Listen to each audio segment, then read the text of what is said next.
नमस्कार दोस्तों, स्वागत है आपका मेरे चैनल शिखर कहानियों में। आज की कहानी है आंसुओं की होली। नामों को बिगाड़ने की प्रथा न जाने कब चली और कहाँ शुरू हुई। इस संसार व्यापी रोग का पता लगाएं तो ऐतिहासिक संसार में अवश्य ही अपना नाम छोड़ जाए। पंडित जी का नाम तो श्री विलास था, पर मित्र लोग सिलबिल कहा करते थे। नामों का असर चरित्र पर कुछ न कुछ पड़ जाता है। बेचारे सिलबिल सचमुच ही सिलबिल थे। दफ्तर जा रहे हैं, मगर पैजामे का इजार बंद नीचे लटक रहा है। सिर पर फील्ड कैप है, पर लंबी सी चुटिया पीछे झांक रही है। अचकन यूं ही बहुत सुंदर है। ना जाने उन्हें त्योहारों से क्या चिढ़ थी। दिवाली गुजर जाती, पर वह भला मानस कौड़ी हाथ में न लेता। और होली का दिन तो उसने भीषण परीक्षा का दिन था। 3 दिन वह घर से बाहर न निकलते। घर पर भी काले कपड़े पहने बैठे रहते। यहाँ लोग ठोमे रहते कि कहीं बच्चा फंस जाए, मगर घर में घुसकर तो फौजदारी नहीं की जाती। एक आधा बार फंसे भी, मगर घिघिया पुदिया कर बेदाग निकल गए। लेकिन अब की समस्या बहुत कठिन हो गई थी। शास्त्रों के अनुसार बहुत वर्ष तक ब्रह्मचर्य का पालन करने के बाद उन्होंने विवाह किया था। ब्रह्मचर्य के परिपक्व होने में जो थोड़ी बहुत कसर रही, वह 3 वर्ष के गौने की मुद्दत ने पूरी कर दी। यद्यपि स्त्री से कोई शंका न थी, तथापि वह औरतों को सिर चढ़ाने के हामी न थे। इस मामले में उन्हें अपनी वही पुराना धुराना ढंग पसंद था। बीवी को जब कसकर डांट दिया तो उसकी मजाल है कि रंग हाथ से छुए। विपत्ति यह थी कि ससुराल के लोग भी होली मनाने आने वाले थे। पुरानी मसल है, बहन अंदर तो भई सिकंदर। इस सिकंदरों के आक्रमण से बचने का कोई उन्हें उपाय न सूझता था। मित्र लोग घर में ना जा सकते थे, लेकिन सिकंदरों को कौन रोक सकता था। स्त्री ने आंखें फाड़ कर कहा, अरे भैया, क्या सचमुच रंग न खरगलाओगे? यह कैसी होली है बाबा? सिलबिल ने तैयारियां चढ़ाकर कहा, बस मैंने एक बार कह दिया और बात दोहराना मुझे पसंद नहीं। घर में रंग नहीं आएगा और ना कोई छुएगा। मेरे कपड़ों पर लाल छींटे देखकर मछली आने लगती है। हमारे घर में ऐसी ही होली होती है। स्त्री ने सिर झुकाकर कहा, तो ना लाना रंग संग। मुझे रंग लेकर क्या करना है? जब तुम ही रंग न छुओगे तो मैं कैसे छू सकती हूँ? सिलबिल ने प्रसन्न होकर कहा, निसंदेह यही साध्वी स्त्री का धर्म है। लेकिन भैया तो आने वाले हैं, वह क्यों मानेंगे? उनके लिए भी मैंने एक उपाय सोच लिया है। उसे सफल बनाना तुम्हारा काम है। मैं बीमार बन जाऊंगा, एक चादर ओढ़कर लेट रहूंगा। तुम कहना इन्हें ज्वर आ गया है। बस चलो, छुट्टी हुई।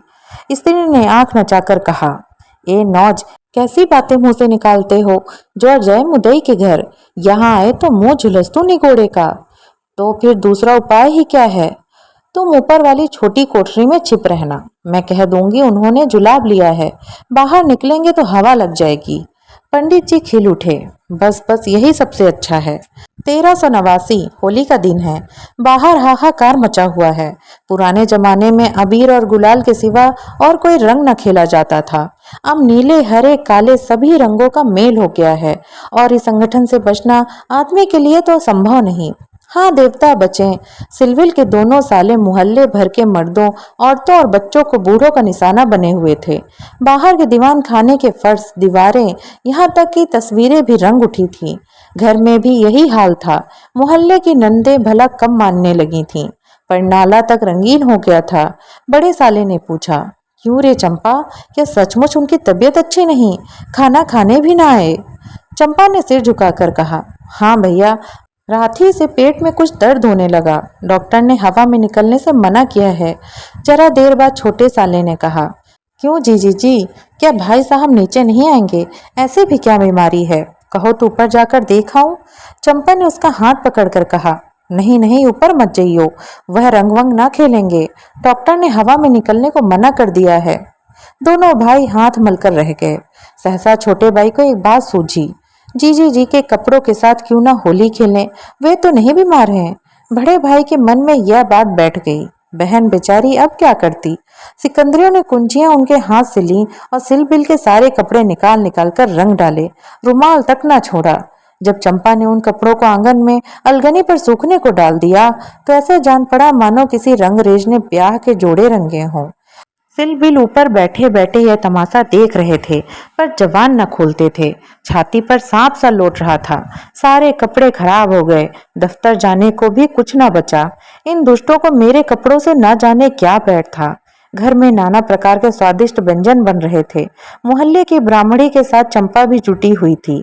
दोनों भाई और अन्य सज्जन आंगन में भोजन करने बैठे तो बड़े साले ने चंपा से पूछा, कुछ उनके लिए भी खिचड़ी विचड़ी बनाई है? पूरियां तो बेचारे आज खा न सकेंगे। चंपा ने कहा, अभी तो नहीं बनाई, अब बना लूंगी। वाह रे तेरी अकल, अभी तक तुझे इतनी फिक्र नहीं कि वह बेचारे खाएंगे क्या? तू तो इतनी लापरवाह कभी ना थी।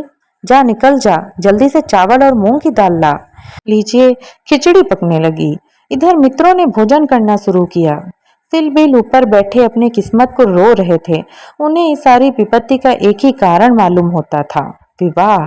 चंपा न आती तो ये साले क्यों आते, कपड़े क्यों खराब होते, होली के दिन मूंग की खिचड़ी क्यों खाने को मिलती। मगर अब पछताने से क्या होता। जितनी देर में लोगों ने भोजन किया उतनी देर में खिचड़ी तैयार हो गई। बड़े साले ने खुद चंपा को ऊपर भेजा कि खिचड़ी की थाली ऊपर दे आए। सिलबिल ने थाली की ओर कुपित नेत्रों से देखकर कहा, इसे मेरे सामने से हटा ले जाओ। क्या आज उपवास ही करोगे? तुम्हारी यही इच्छा है तो यही सही।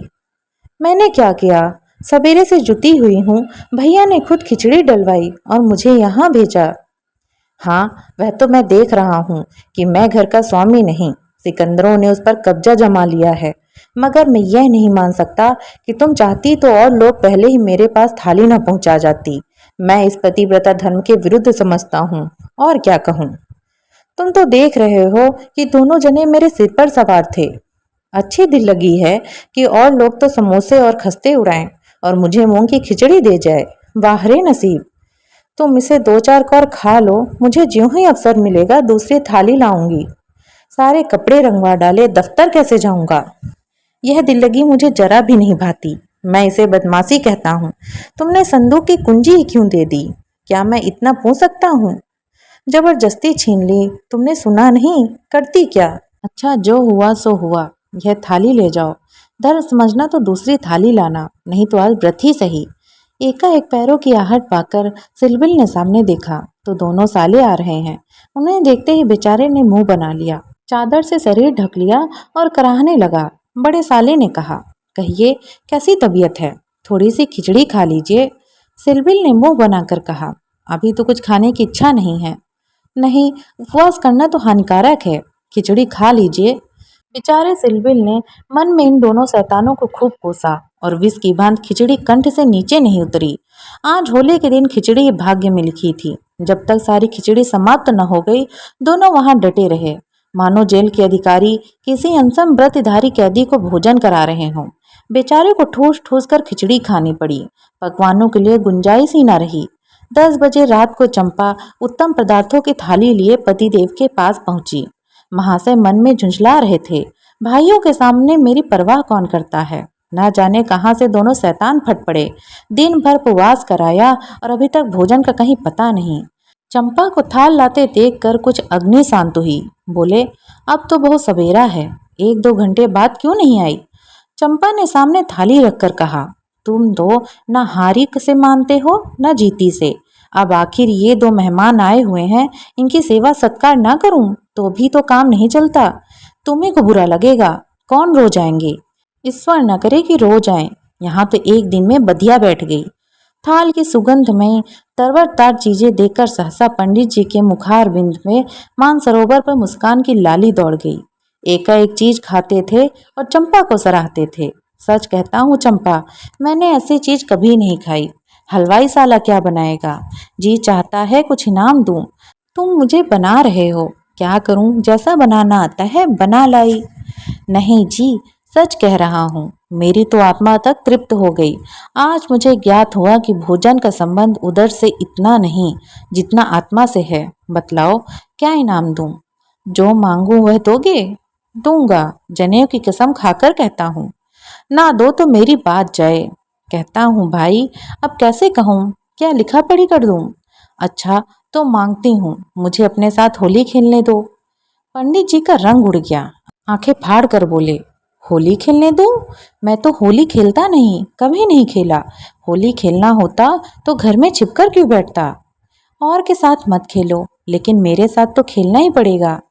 यह मेरे नियम के विरुद्ध है। जिस चीज को अपने घर में उचित समझूं, उसे किस न्याय से घर के बाहर अनुचित समझूं? सोचो। चंपा ने सिर नीचे करके कहा, घर में ऐसी कितनी बातें उचित समझते हो जो घर के बाहर करना अनुचित ही नहीं पाप भी है। पंडित जी झेपते हुए बोले, अच्छा भाई, तुम जीती मैं हारा। अब मैं तुमसे यही दान मांगता हूँ।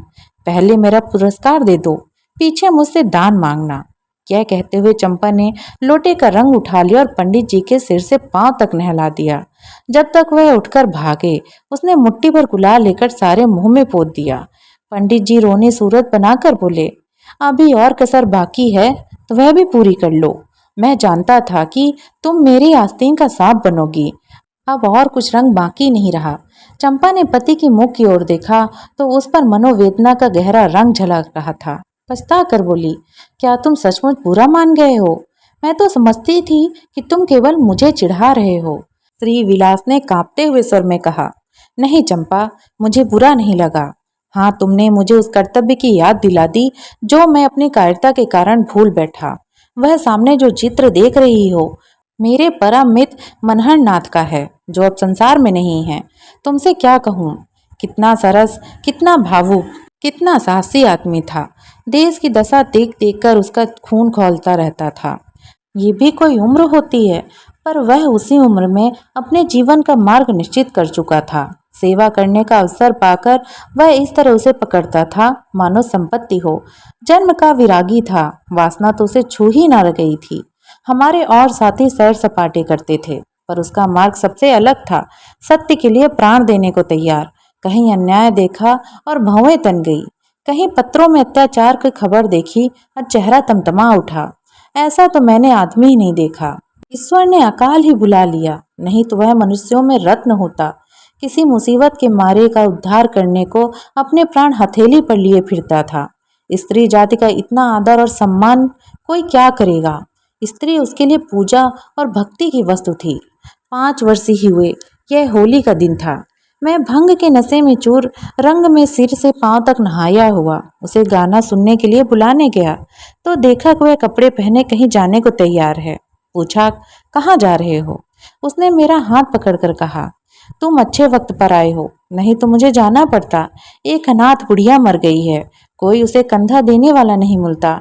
कोई किसी मित्र से मिलने गया हुआ है, कोई नशे में चूर पड़ा हुआ है, कोई मित्र की दावत कर रहा है, कोई महफिल सजाए बैठा है, कोई लाश को उठाने वाला नहीं। ब्राह्मण क्षत्रिय उस चमारिन की लाश कैसे छुएंगे? उनका तो धर्म नष्ट होता है। कोई तैयार नहीं होता। बड़ी मुश्किल से 2 कहार मिले हैं, एक मैं हूँ। चौथे आदमी की कमी थी, सो ईश्वर ने तुम्हें भेज दिया। चलो चलें।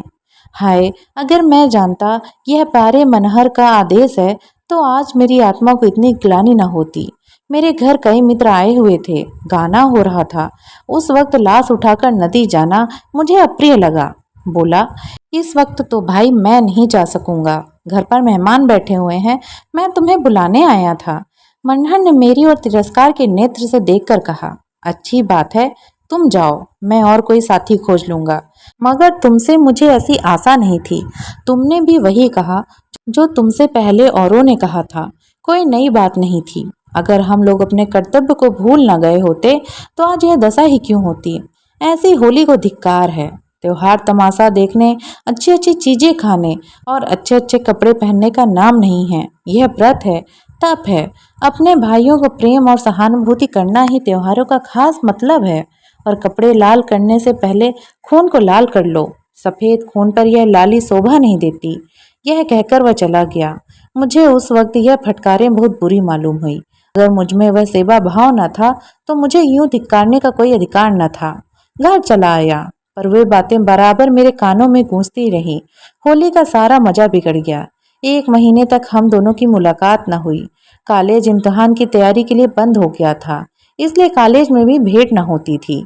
मुझे कुछ खबर नहीं वह कब और कैसे बीमार पड़ा, कब अपने घर गया। सहसा एक दिन मुझे उसका एक पत्र मिला। हाय, उस पत्र को पढ़कर आज भी छाती फटने लगती है। श्री विलास एक क्षण तक गला रुक जाने के कारण बोल न सके। फिर बोले, किसी दिन तुम्हें फिर दिखाऊंगा। लिखा था, मुझसे आखिरी बार मिल जा, अब शायद इस जीवन में भेंट न हो। खत मेरे हाथ से छूटकर गिर पड़ा। उसका घर मेरठ के जिले में था। दूसरी गाड़ी जाने में आधे घंटे की कसर थी। तुरंत चल पड़ा, मगर उसके दर्शन न बंधे थे। मेरे पहुंचने के पहले ही वह सिधार चुका था। चंपा, उसके बाद मैंने होली नहीं खेली। होली ही नहीं, और सभी त्योहार छोड़ दिए। ईश्वर ने शायद मुझे क्रिया की शक्ति नहीं दी। अब बहुत चाहता हूँ कि कोई मुझसे सेवा का काम ले। खुद आगे नहीं बढ़ सकता, लेकिन पीछे चलने को तैयार हूँ। पर मुझसे कोई काम लेने वाला भी नहीं। लेकिन आज वह रंग डालकर तुमने मुझे उस धिक्कार की याद दिला दी। ईश्वर मुझे ऐसी शक्ति दे कि मैं मन में ही नहीं, कर्म से भी मनहर बनूं। यह कहते हुए श्री विलास ने तस्तरी से गुलाल निकाला और उसे चित्र पर छिड़क कर प्रणाम किया। तो दोस्तों, कैसी लगी आपको ये कहानी? कहानी अच्छी लगी तो कमेंट करके ज़रूर बताइएगा, और ऐसी ही वीडियोस के लिए सब्सक्राइब करें मेरे यूट्यूब चैनल को और फॉलो करें फेसबुक पेज को। धन्यवाद।